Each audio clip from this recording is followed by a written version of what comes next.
Adam Dorrell. Thanks, Bob. It's great to have you here. Actually, Bob is really one of my heroes. So what I'm going to just talk about for 15 minutes or so is just talk about how you can take control of your growth. Because let's face it, that is the number one thing that we're all talking about here in the Valley, is how can we grow faster than everybody else? How can we grow our businesses to become the next unicorn or take over the world? Just a little bit about CustomerGauge to go in deeply. Bob was very kind to say that I invented the core technology. So, that's the sort of thing I like to tell people, because it's never as simple as that. But we really did start it from a bootstrapped organization around my kitchen table 10, 12 years ago. And really our mission is to help our clients retain customers better than they're doing before. This is a kind of an underserved part of the business. I like to think of it as a sort of a Cinderella practice in most companies, that they're not very good at retaining customers. We do have a SaaS platform. You can see it later on today. I think Trishal will be demonstrating parts of it in the corner if you'd like to talk about that. But really one of the things we love to talk about is education. It's one thing to have a SaaS business and to sell software, but to make it sticky in organizations, we have to do a lot of education. And so we do things like this: benchmarking. We try to figure out what the state of the business is. We do certification and education. You've all got one of these. It's a $2,500 value. You can take a certification course, and Jörn will be talking later on. He's the author of that, so he can probably give you some of the answers on that. But it's really sharing the knowledge in events like this and online that we can bring people up to speed. We did this, as I said, in Boston a few months ago. We were downtown. It was quite nice to talk about a revolution in Boston. I'm a Brit, so I felt slightly outnumbered by the Tea Partyers there. But we really feel that what we're trying to do with our software is to revolutionize retention, to really bring another tool to the party to help you hold on to customers better. So why do we talk about monetize? Well, monetizing in one sense is really about maximizing the value of your assets and your customer base. But also we put it together with the words Net Promoter, which is something we've been doing for 12 years. I mean, personally, I've been doing Net Promoter for 15 years. Started out with a spreadsheet and SurveyMonkey. That was how we did this. But now I really see this as a way to have a key metric in your business that can be benchmarked, that can be reported to Wall Street. We see this in SEC filings. And so we've taken it further, and that's really what we refer to with monetize, putting the money side of it together with the softer customer experience to make a hard metric in your business. And you can see a little bit about how we do it with the software. But the other side of retention, its evil twin if you like, is churn. And I'm going to take us to a dark place, if I may. I'm going to take you to a place that we all live in, actually. It's a place called Churn Nation. And it's a very serious place, because it's a place where people love to waste wealth. What do we mean? Because it's so hard to win customers. Why don't we spend enough time really holding on to them?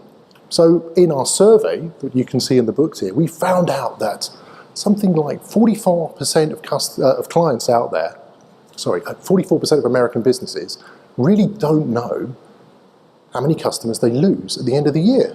I mean, it's kind of shocking, right? People measure really carefully how many people they bring in. We ring a bell when we bring a new customer in, or bang a gong, or whatever party you have. But how many times do we celebrate a customer who stays with us? I mean, partly it's kind of difficult to see. When does a customer not become a customer? Sometimes it's a grey area. Maybe they'll buy from us in the future. Maybe you take it from a proof of concept to a bigger win. So we can really see that companies struggle with some of these metrics. And even when they think they know their retention number, they don't, or they fudge it so it looks better on the numbers. So this is a serious thing. I mean, so companies are out there, they just don't know how many customers they lose a year. This is what I mean about wasting wealth.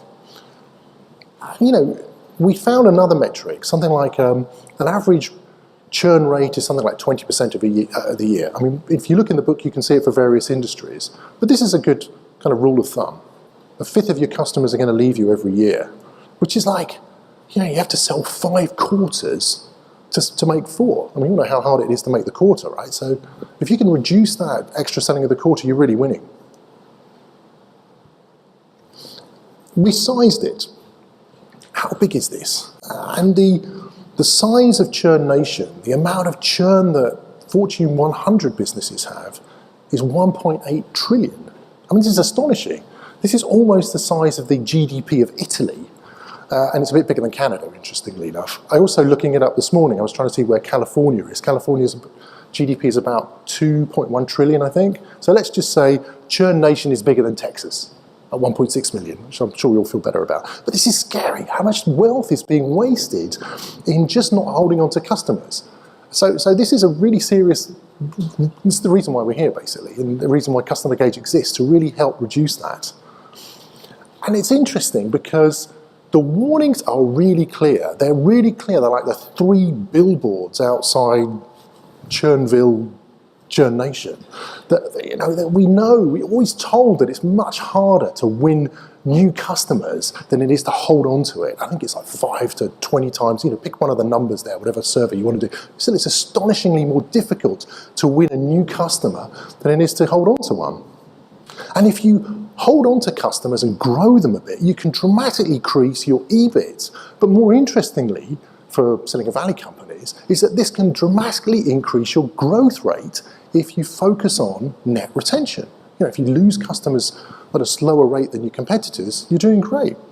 And the other thing is, churn can be reduced by taking some simple steps. So, but I think, we'll talk about this in a second, but this is clearly something that is not being done well by American industry in general, and something that could be focused on.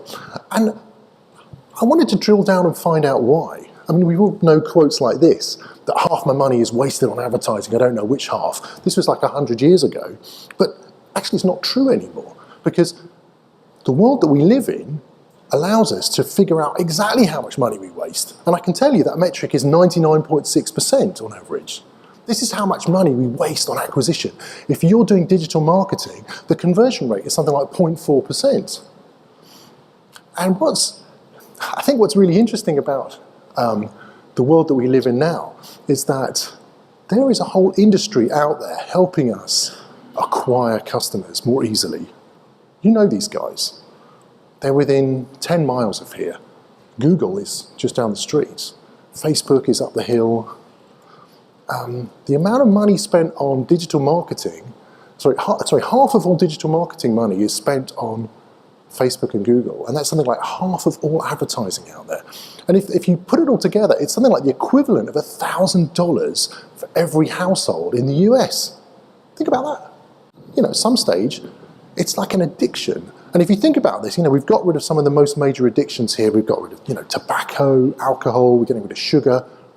Maybe acquisition is the next one that we'll get rid of.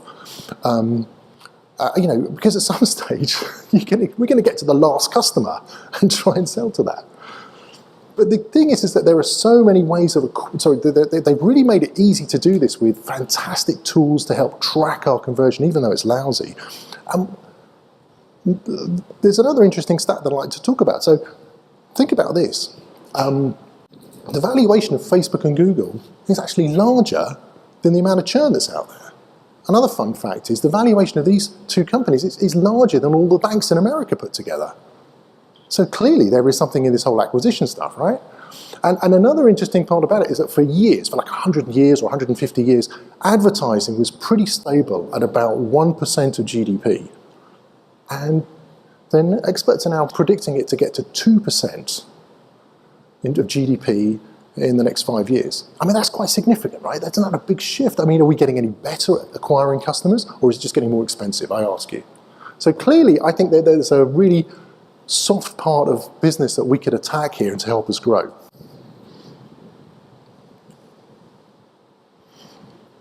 Apart from the advertising giants making it really easy to figure out where our money's going, we've also, as organizations, invest a lot of money in acquisition tools. So for those who are in SaaS businesses or B2B, I'm sure you'll recognize some of the things out there. I mean, as a company, CustomerGauge, we also invest a lot of money into acquiring customers. just to get you here today, there were a lot of links in the chain that we had to do to go along here, but there's some fantastic tools that help us do this. But if you look, actually, there are very few of the similar tools in the retention area. And I think it's a telling thing. Why is that? Why don't we care so much about retention? Well, we should probably question some people. We've got some good CEOs around the room here, so maybe they can help us on this, or maybe they've got some answers that they can do it. But I think one of the reasons is that acquisition tools often have no relationship to existing customer databases. And we see this a lot, how hard it is to connect to the valuation of customers in CustomerGauge is something we have to go through some hoops to do. Now, there are some particular challenges in Silicon Valley. And one of them is this, is that the turnover of staff is higher here than anywhere else. You've probably read some reports about this. There was a good article in The Economist a couple of weeks ago. Did anyone read this, for those who live here? Peak Valley?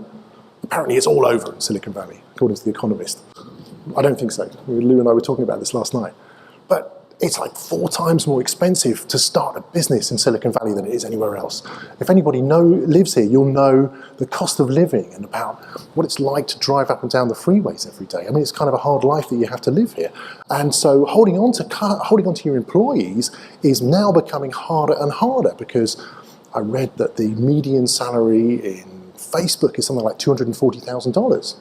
It's astonishing, right? So there's a whole industry out there designed to poach people to bring them in. So employee churn is really high. So the article I read recently was that something like 16 billion of employee churn, or turnover as I like to call it, is just caused by unfairness in the workplace, by not listening to people's needs for diversity, or not taking people seriously.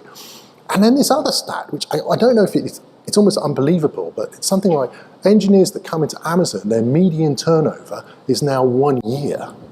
So what does that mean? That's like a turnover rate of 100%. Is that what you earn? Does that even exist? I mean, it's really incredible. If you look at the stats in the tech business, this is also a very high area to focus on, the cost of recruiting people, because you've got to bring people on board, you've got to ramp them up to speed. These are specialist people in our business and software.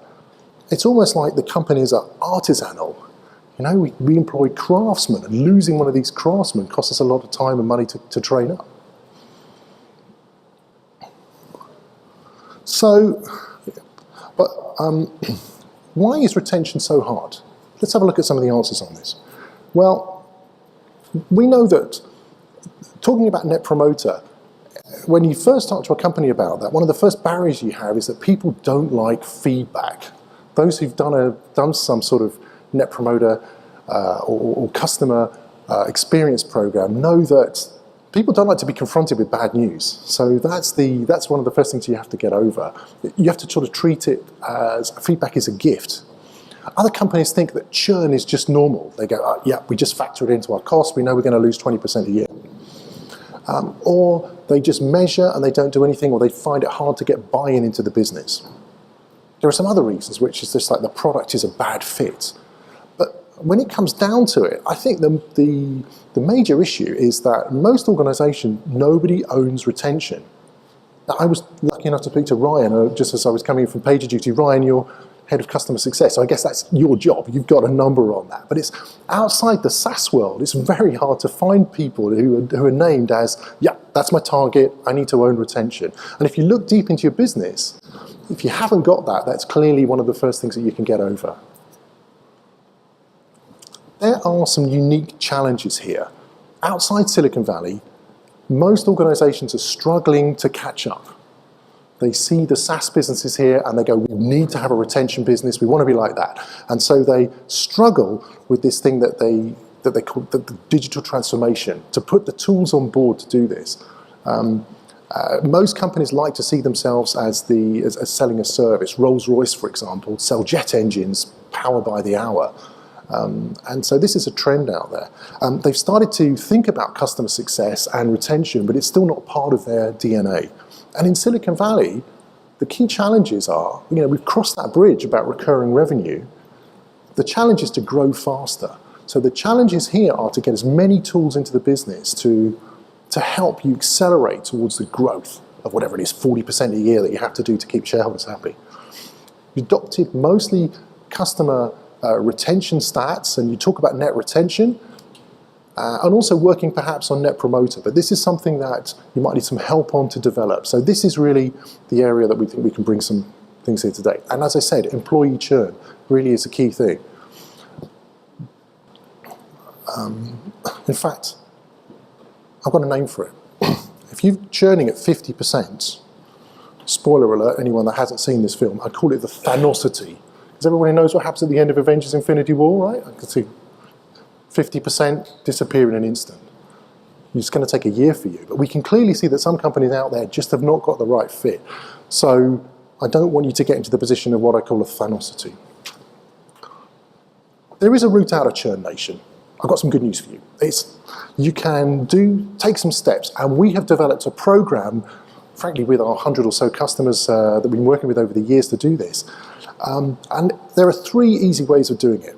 I'm not going into all the details. I'm going to learn to cover that later on. But basically, the steps are: you start by measuring, then you act on the responses that come in, and you have to have a robust feedback loop and a closed loop to do that. And then once you've mastered that, then you can get into the phase that we call grow. And this is the really interesting thing. This is about getting customers to shout about how much they love you and talk to other people. I mean, in the B2B world, this is the sort of thing even that we're doing here today.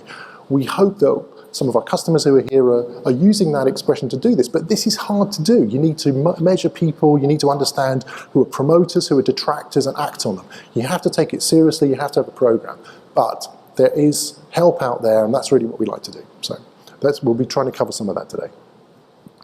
And I think what is really interesting, and I'm really excited that we're going to see some of this today, is that some of our most advanced customers are taking it really seriously, not just on the customer churn side, but bless you, but they're also looking at the employee retention side. And they've started to have some stats on NPS and been well adopted by the organization and benchmarking that. And then they've also taken the same thing from their employee side and using eNPS to put it together. And so I think this is really an interesting way of looking at it. You manage your customers in the same way as you manage your employees. You think about the culture of having the right employees in the business and putting it together. And I'm really delighted to say that one of the speakers we have today, 2 of the speakers I should say, because they come as a 2-for-1, Lou and Tim from Black Duck are going to talk about that story. Later on we'll be hearing from Single Hop, who are going to talk about how they use Net Promoter to help increase their retention. They recently had an investment event, I believe, or they got sold with a nice high multiple to INAP. And we're also delighted to have Jennifer here from SmartBear, who's going to talk about how you're using it with customer success, which I think is really relevant to SaaS organizations. You've really got a cutting-edge approach. So that's a little bit about our program today. We're going to talk about some of the science behind it with Jörn. We're going to talk about some of the product features that are out there that can help do it. And I'm just really looking forward to mingling with you. But now I'd like to introduce to the stage Lou Shipley, CEO of Black Duck, now part of Synopsys. And he's going to talk about how he made the transformation. Lou, it's great to have you on the stage. Thanks a lot. Thanks, Adam. Yep.